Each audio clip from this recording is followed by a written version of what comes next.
Well, sorry, we're going to have to bring you the governor of South Carolina, Nikki Haley, who has just begun her press conference. She's going to be updating us on the catastrophic flooding that is occurring in her state. She is taken to the podium now.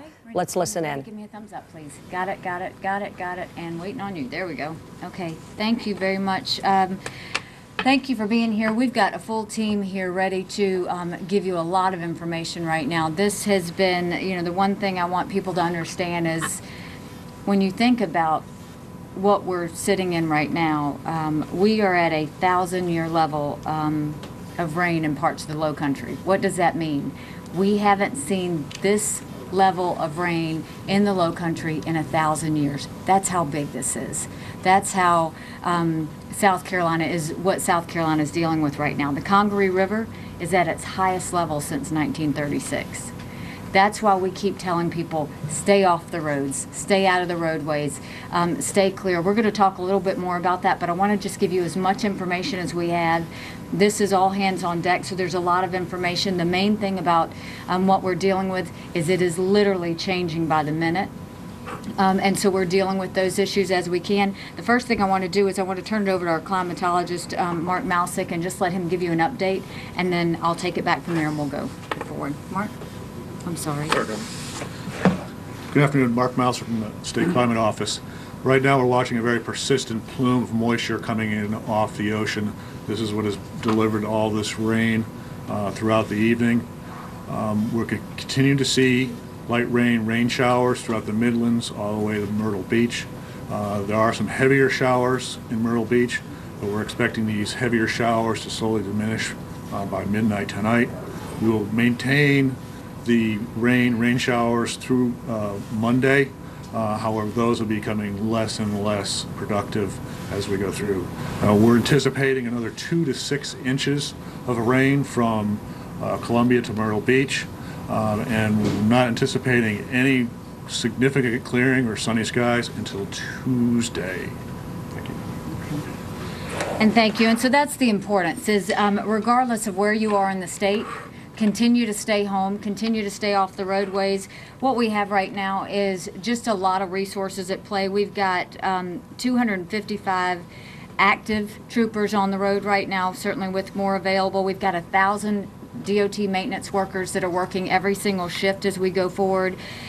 We've got half of our DNR officers activated right now, 320 of our SLED officers on standby. We had and really planned ahead in terms of sandbags and making sure we had enough of that. We were looking at about 200,000 that we had. We've used about 30,000 plus up until this time. We have activated 600 of our National Guardsmen. We've got 500 additional that are immediately available and on call, and then we've got 8,000 on standby. So the National Guard's been on call since Thursday when we set off this state of emergency. The calls for assistance that we've seen so far have been 754, and that's just in the last 12-hour period. Am I right, Director Smith, that we are looking at 323 collisions just in that time frame. We unfortunately have had 3 fatalities through this weather event so far. And we are looking at swiftwater rescue teams are really very much at play here.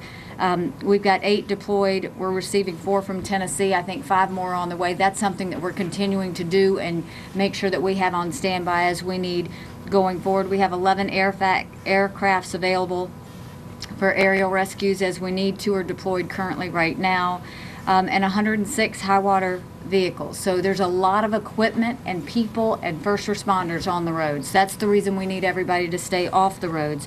Other states have been incredibly helpful. I just communicated with Governor Pat McCrory, who has basically said he will help in any way that he can from North Carolina. We've already received 4 National Guard helicopters from North Carolina, 4 additional swiftwater rescue teams from Tennessee. The incident management team is on its way from Florida. That's been helpful, but the federal resources have been here since Thursday, and that's been unbelievably helpful in terms of we've got a federal coordinating officer here on the ground, a FEMA incident management team, swiftwater rescue teams are coming in from Fort Bragg, and then we've got helicopters on the scene. So our goal is all hands on deck. What we are going to continue to say is if you are in your house, stay in your house. This is not something to be out taking pictures of. This is not something that you want your kids playing in. The water's not safe. In a lot of areas across the state where you see this deep water, it's got bacteria in it. So stay inside and don't get in there. We've seen areas of the interstate that are right now clear, but there'll be a patch where it goes and it gets real deep.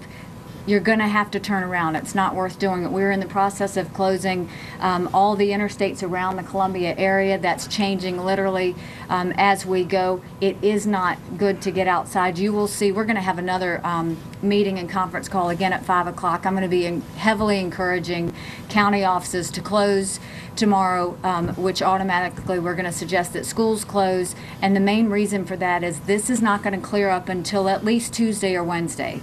So what we need from a state perspective is give us the space that we need. I need all my first responders on there. I need all of my utility crewmen being able to get through there and get power back on. We need to make sure that we have everybody from DOT able to open those roads or close those roads as needed. I think we have, right now we're looking at about 25,000 outages, but our utilities have been fantastic at trying to really turn that back up. Some areas are easier than others, but so much of what we need, this is heavy equipment that's on the roads. And when you look at that those high water vehicles and all of those things, they need to be able to get through in and out. We've worked very closely with Lexington County today. We know that they're going through a lot of issues. Absolutely need everybody to stay home. Myrtle Beach has gone through a terrible time in terms of that, but this is an incident we've never had before. You know, when we dealt with the 2 winter storms before, we said this was the first time we had really dealt with that. This is different than a hurricane because it's water and it's slow moving and it's sitting, and we can't just take the water out. So as long as it sits, we just need to do the best we can at controlling the environment around it and the situation around it. We very much are focused on maps, and the maps that we're looking at right now are what the status of our police stations are, what the status of our fire departments are, what the status of schools and hospitals and shelters and where they are, and what's low-lying, nursing homes, very much focused on that. We know we had Roper down a little bit. We got Roper Hospital back up, but we have one emergency room that's down for contamination. So these things are changing very fluidly. There is a emergency management division office in every county, and so the state has state officials in those counties that are really going through a hard time. There's constant communication with this building, which has every agency there. So we're going to continue to do that, but I can't stress enough that we'll do our part. This is really all about the citizens of South Carolina. Stay home. Don't get out in it. Don't take pictures of it. Watch TV. TV has done a great job of telling what this is. And then not only that, we have amazing websites that will give you everything. I know DOT has a fantastic Facebook page that shows road closures. Public Safety has a great Facebook page that just talks more about the incident, and then all of it feeds into the Emergency Management Division website, which will tell you really in real time what we're seeing, maps, flooding, what we're expecting to do, and all of those things. The one thing that I've asked Secretary Hall to do is to take precautions through this entire time. Since Thursday, it's all about not waiting until something happens, getting in front of it. And so we are closing roads. If we think there's going to be flooding, we're not going to wait for it to flood. We're closing them. And we've been doing that proactively just to, discourage anybody from even going that way. And then, I'll reiterate again, and I know that Director Smith will do that, is if for any reason you're in your car and you're driving and you see water, turn around, don't drown. That's the one thing they always say, because it doesn't matter how much you hit the gas, you're going to get stuck. And to already have 3 fatalities, that's 3 too many. And it's 3 people that we needed to stay home that didn't. So now I've got a few people that are going to add to what I've had to say, and we're first going to start off with General Livingston.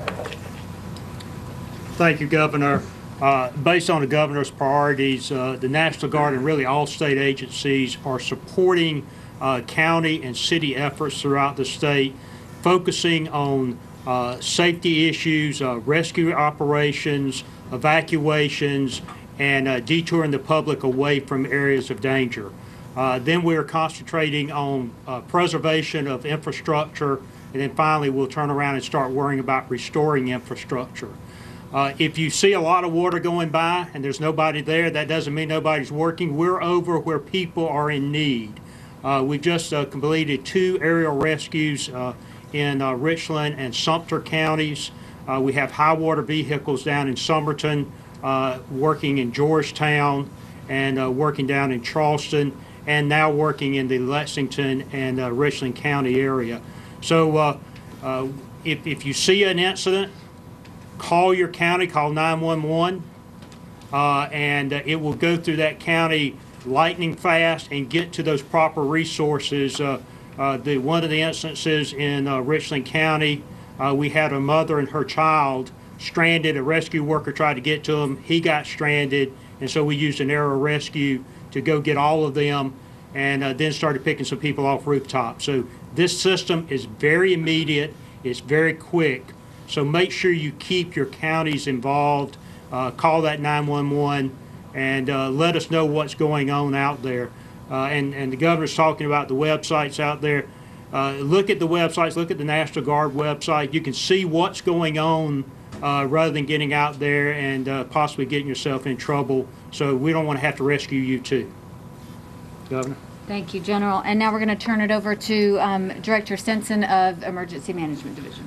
Thank you, Governor. Our role here at the SEOC is to coordinate the state response to emergency situations like that, like we're having right now. And essentially what that means is we're providing support to local authorities when they need additional resources and can't respond within their own confines. So that's our primary role here right now. We've actually had about 80 requests. We've fulfilled about 10 of them so far. Some of them are pending.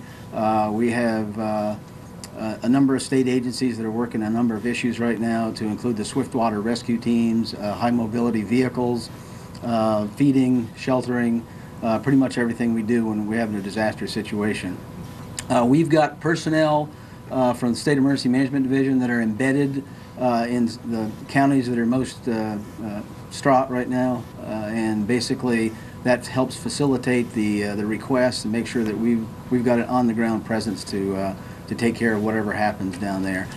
We've also, before the event, did a great deal in terms of staging events, staging personnel rather, and making sure that we could respond quickly, because basically that's what we want to do. Is once we do get the request, we want to be able to reduce the response time. So thank you very much. Yes. I wanted to add something to Director Stinson's remarks. A lot of this was pre-planned as we got the weather reports early on, and we started bringing resources in on Thursday. We have excess resources waiting for assignments right now. So the resources are there. Do not be concerned that we're going to run out of resources. The governor's done a great job of getting all of us to get ahead of that curve, so that we are going to be prepared for future missions. So resources are in good shape. Thank you. Thank you, General. And now we'll turn it over to Secretary Hall of DOT. Thank you, Governor. With regards to the transportation network in the state, we have obviously closed numerous roads and bridges in the state due to flooding issues and concerns about the structural health of our bridges. Several of our bridges are underwater currently. We have not had the opportunity to review those bridges to determine when and if we can reopen those structures. The Charleston area, the Georgetown area of the state continue to be hard hit. The Midlands area is a focus of ours currently in the state, the Columbia area in particular, and basically the PD area of the state as well with regards to road and bridge closures. We have several engineers in addition to our maintenance employees that are out on the roads and bridges checking and assessing situations. If there's any doubt whatsoever, we're going to go ahead and close the facility to make sure that safety and public health and life is paramount in this situation. We're not going to risk any loss of life with regards to infrastructure. Along those lines, our major interstate facilities in the state, I-26 at the very end in the Charleston area remains closed at this time. Heading into Charleston, I-95, the section between Florence all the way down to I-26 is in the process of being closed and rerouted. I-126 heading into downtown Columbia, the large bridge there over the Broad River, we're closing that as well. And then a section of I-20 around Monticello Road here in the Columbia area has already been closed, and we are expecting to need to close portions of I-77, some additional portions of I-26, and some additional portions of I-20 in and around the Columbia area due to rising water levels and just being able to have people not drive through water and risk any kind of damage. We are continuing to assess Blossom and Gervais Street here in the Columbia area, which is downstream of the Lake Murray Dam. Again, safety is our top priority, and we request that unless you absolutely have to for emergency situations, we request that there is no travel on the roads at this time. Governor. Thank you, Secretary Hall. And now we'll turn it over to Director Smith with Department of Public Safety. Thank you, Governor. Good afternoon. As the Governor mentioned earlier, please stay off the roads. As I said before, that's the best advice that we can give you, to stay home and stay off the roads. The Governor also mentioned the phrase, turn around, don't drown. We seriously mean that. There are dangers underneath that standing water. Again, down power lines, tree branches, and dangerous chemicals. So we ask that you not use water for recreational purposes. You never know what's in that water. We will continue to work with SCDOT regarding road closures and diversion routes. This has been a very tedious process for us because the situations are changing sometimes right away immediately. So we're partnering with SCDOT to make sure that the proper precautionary measures are taken to secure those roadways. We will maintain adequate staffing for this event. The Governor mentioned earlier we have 255 DPS officers out on the roads now. That number could be increased in the event that we need to. Working with our state partners, whether it's SLED, DNR, Triple P, we can also tap into that resource to augment our staffing as well. During the operational period from 6 p.m. yesterday to 6 a.m. This morning, we responded to 754 calls for service. 323 of those calls were collisions. We've had 5 fatalities since the emergency declaration has been established. 3 of the 5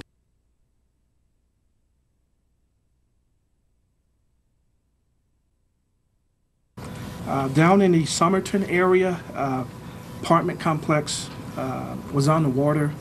SLED coordinated that event and sent agents and some of our partners to respond to that.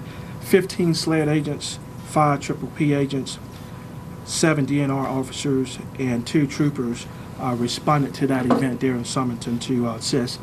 I think we assist with over 300 tenants being evacuated from that complex. With respect to DNR in Berkeley, Clarendon, Richland, and Lexington counties, they're performing search and rescue missions.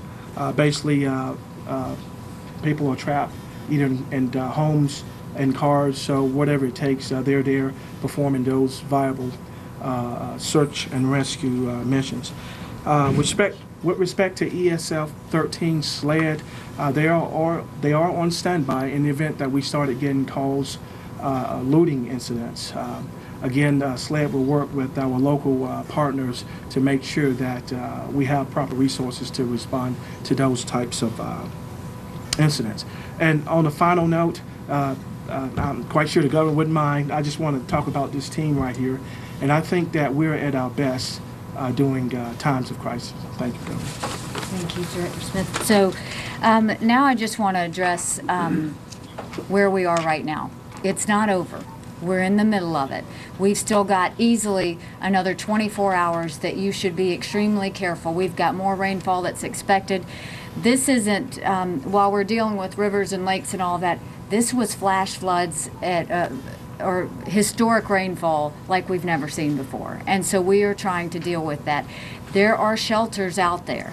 We need you to know that you can call 911. You can call your emergency management office or go to any of the websites, and they will tell you, even if we need one person to have a shelter open, we will do that. So if you're in a low-lying area, there's more rain coming. Know that there are shelters available. Know that there are people available. We have the resources to go out and help whoever needs to. The reason we're asking everybody to stay home is we want to save those resources for those that really need it. So I know that we're hearing from a lot of people in the low-lying areas. We're trying to get them out. We're trying to make sure we take care of that. For those of you who have had damage, I can't say how sorry I am. We have seen the level of damage to houses, to apartment complexes, to businesses all across the state. And I would just ask for the people of South Carolina to lift up everyone in prayer. We're not out of this yet. Safety is of the utmost concern for everyone. And, we'll get through this. We will get through this. But we need everybody to stay strong, listen to your first responders, call if you need help, and say an extra prayer. And let's hope that South Carolina can get through this. You should plan on not being on the roads anytime today or tomorrow. So just assume that roads are going to be off tomorrow when we do have this call that we're getting ready to do with our counties and then also with our state agencies. Again, I'm going to advise that the county offices strongly consider, we're going to look at the areas and look at the maps and make sure that county offices close, which schools should follow. We need the school superintendents to follow those county offices, and if the county offices close, then the school offices close. It is an automatic that state offices close based on the county. So, stay in touch with your employer, make sure that you have safety plans in place with your business. Go ahead and call them now as to whether you're going to go to work tomorrow, because we are encouraging everybody that doesn't have to work tomorrow not to go and to seriously consider staying home for one more day, and let us get through this. We'll continue to keep you updated as this goes forward, and like I said, please go to the Emergency Management Division website. All of these agencies feed into that website, so you can see anything from road closures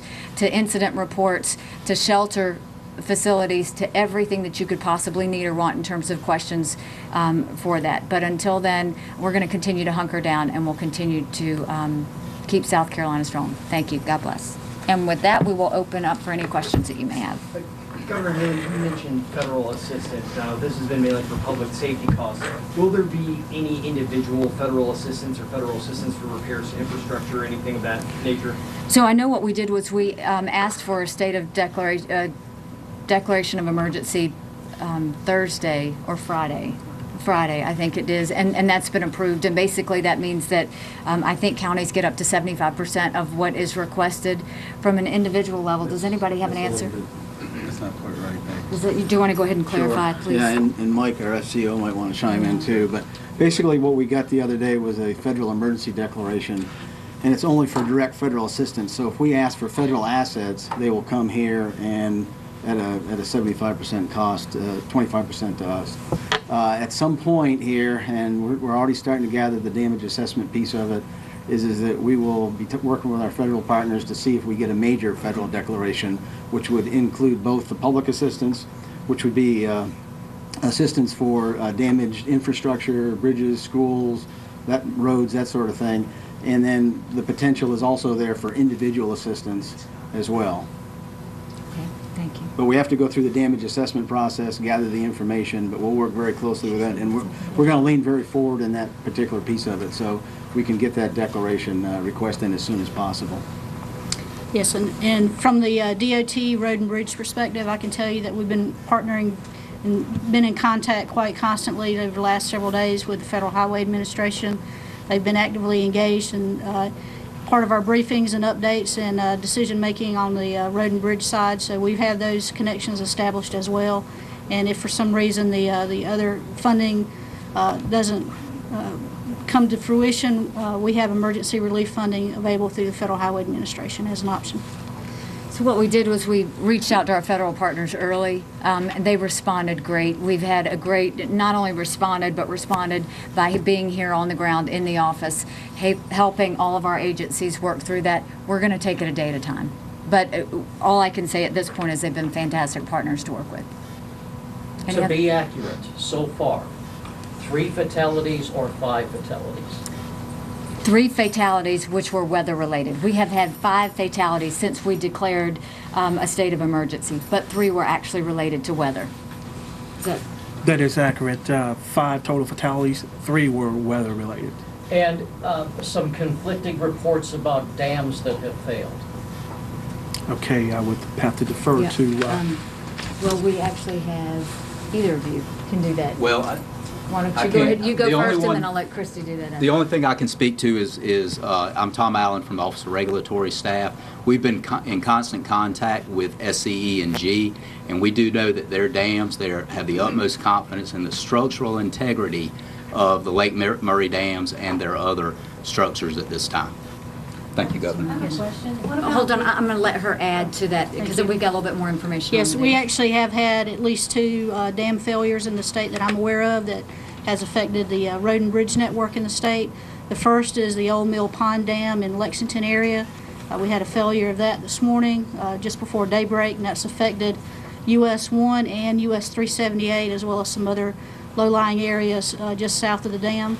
It's my understanding as well that the Arcadia Lakes Dam, we've had some issues there as well, and a breach of that dam. I'm sorry, go ahead. About the lakes, as the water rises in the lakes, like Lake Greenwood, Lake Russell, and those lakes release to the lower ends, how are you guys gauging all that as you have to release those lakes? Right, we're working with the different utilities in terms of the release of the water, and there's a notification process downstream so that can be actually coordinated and work through that. We're watching the river basins very carefully, working with the Southeast River Forecast Center, who basically estimates what the flood stages are going to be. Right now, there's I think 3 rivers in in South Carolina that may reach major flood levels, but we've talked to the counties, and we think that everything's under control. There's some residential areas there, but they frequently flood, and so they've already got plans in place to evacuate them. So as you release those lakes, you'll notify us and let us know, or let people know? Well, it's done by the utility. Whoever the owner of the lake is will again notify the one downstream, and to make sure that they're aware of this water coming down, because it does have an impact. So the one good thing that we had was we knew this was going to be rainfall at historic levels. And so the communication that the utility started with all of that was very early on. And so it's literally been watched hour by hour as the rainfall happens. And so they're gauging that, and they're staying we're staying in close contact, not just on outages, but what they're doing with all of those lake levels. And so we know the averages as they happen and as the rainfall happens. So they're really working very closely, and the communication's been very good. Director Hall, earlier there was a search and rescue operation for a DOT employee. Can you provide us with any information about that employee, or if any updates if that employee has been found? I don't know that I can talk any specifics because there's still an ongoing search for that employee, but yes, we do have one employee that is currently unaccounted for. And I'll just say this, that's why this is so important, is when you look at our first responders out there, they're trying to protect the citizens. They're trying to do their job. And so I strongly believe that there's our heroes. You know, those are our heroes out there on the roads today, whether it's law enforcement, whether it's utility maintenance, whether it's the DOT workforce. I mean, all those people, those are our heroes. The governor of South Carolina, Nikki Haley, extraordinary news that we have been learning just over the last 20 minutes or so, that this is not only a catastrophic event, but a historic event. More rain in the rain level that they have seen in those low levels in 1,000 years. And they're saying 2 to 6 more inches in some areas from Columbia to Myrtle Beach.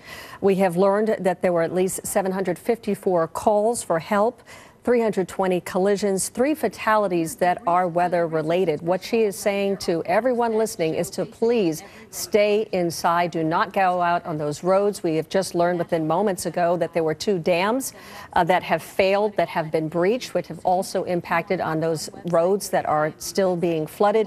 She says this is not going to end until sometime on Tuesday. I want to bring in our own Tom Sater in the CNN Weather Channel. And Tom, what do we know about this? This this is really different than a hurricane because she says you're dealing with water that is sitting that has to be removed. Right. That is not moving anywhere. That is what's the problem. Well, there's several issues here. In fact, it's the low-lying areas, the ponding of water. It's poor drinking water, and water treatment facilities are now getting breached. We're looking at infrastructure issues when it comes to dikes and dams. Bridges are buckling, and the rain's still coming down. We've thought about a 1 in 500 year event. We talked about it today. There's not much of a difference between a 1 in 500 and 1 in 1,000 when you get over 2 feet of rain and it's still coming down. Here's the radar, and this is what we've been showing is the amounts of rainfall. Notice the color purple, inundating much of the state of South Carolina, 10 to 20 inches. This is not only a greatest one-day total in history, a greatest two-day, greatest three-day total, the most rain any month of October, the greatest rain in any month. And more is coming down. The moisture plume that you see here in the last 36 hours trailing over the same area really comes from Hurricane Joaquin. Can you imagine back on Wednesday when the forecast had Joaquin move into the same area after this rainfall? Flood warning still in effect. The concerns now, it's not just that water rescues continue in Charleston and Columbia. Our concerns go to the western part of the state when we get to around Greenville. The terrain is a little bit higher, and so what we're seeing is the runoff is so fast that, again, creeks and rivers are quickly rising to historic levels. There are river gauges that are being washed away. That just doesn't happen. It tells you how high this is. And all of that water from Greenville gets into the larger tributary, Suzanne, and it's all going to come back to the shore. So areas that continue to see rainfall, the good news is, even though it's lifting, the eastern edge is lifting northward, are now our shift of our problems, not only in Greenville and the same areas getting rain, but from Myrtle Beach to Florence, Columbia still getting in the rain, where rescues are occurring even as we speak. Now also the estuaries, the tidal bore areas, some areas of the Outer Banks are going to see heavy amounts of rain. There will be evacuations that will be taking place in areas of North Carolina, back still into South Carolina, where additional 6 to 10 inches on top of the historic rains have already fallen. This is not due to the hurricane, so to speak. I mean, it is now passing Bermuda, but the southern flank as moisture has been making its way in thanks to an area of low pressure which has been sitting and spitting in Georgia. It's finally sliding away. That's good news. However, another 24 hours of rain. Look at the winds are coming in and have been coming in for 10 days from the northeast. So again, coastal erosion and then the river flooding will continue most likely for a few more days. So the governor's right. Tuesday, most of the rain, it's finished, but the water levels will continue to rise. More evacuations will need to take place. All right, Tom, we're going to get back to you shortly. I want to bring in our own Nick Valencia, who's live in Columbia, South Carolina. Nick, we've been following you throughout the days here, and you're standing in water, and you've been talking to people all day. Are they heeding the governor's warnings to stay inside, stay indoors? Because we see what you're dealing with there. They're just like cars that are flooded over that have stopped, and streets and businesses that are now just underwater. Yeah, these businesses, perhaps the most dramatic images that we've seen throughout the entire time that we've been in South Carolina, the last couple of days. You see these businesses, these are new businesses, just renovated, remodeled in the last couple of months. And as the governor was talking, that building, that Tidal Max, which seems to have suffered the brunt of this rain-related damage, has been chipping away piece by piece, slowly collapsing. We also saw a big tree branch, a big tree limb fall from that tree, obviously with the ground being as saturated as it is. Just any little bit of wind could potentially bring down those big trees. I want to introduce you to a couple of guys that we introduced you to yesterday when we were in Charleston. This is my man here. Thank you very much for joining us. Zach, why don't you come on in here as well? This is Brian and Zach. They've been helping with the water rescues. They brought their paddleboard, kayaks. You came from about 3 hours away to help. Why did you do that? Bored, man.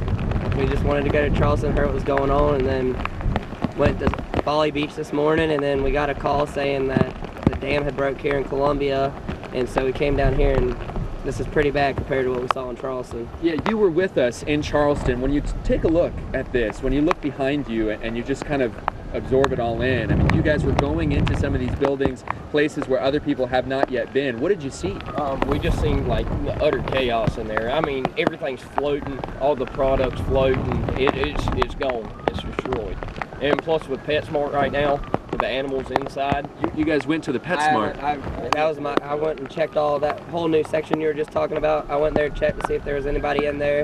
No response, and the fire department was to check for animals in PetSmart. And then we're trying to find the fire department now to tell them that there might be a few that are still in there. But I mean, I went inside Marshall's for a little bit, and from my paddle to the ceilings, that's how high the water is right now. I mean, you can just see everything floating over there by that fire hydrant. I'm pulling up clothes in the water, just walking. That'll come from the store. It's devastating. I mean, this is really sad. I know you guys are trained, have done a lot of training in search and rescue stuff. We wish you guys the best of luck. Thank you, Brian and Zach. We really appreciate you guys taking the time. Yes, sir. Thank you. And you see some of the good news, if we could say it's good news, this water level since we've been here, the 2 hours that we got to Columbia, the water levels have started to recede just a little bit. So the line was up there. We do understand, though, that this is going to persist, as the governor was talking about in that press conference just a little while ago, that this will persist perhaps until Tuesday. We understand that county offices may be closed tomorrow. We were talking to some students from the University of South Carolina who say that school is going to be closed as well tomorrow. But let me just step away so you could just get another look at this very dramatic scene here in Columbia. Handful of flooded cars, businesses that are close or partially destroyed, if not nearly altogether collapsed. We hope that no one is inside and that everyone is safe. Suzanne. Yeah, we certainly hope that people have been heeding the governor's warning and stay inside their homes, because it certainly does look like if you're inside of those buildings that would be a very, very difficult to manage that. Nick, thank you so much. Appreciate it. Of course, we're going to get back to you. We're going to have much more after a quick break. I'm the leading state sponsor of terrorism.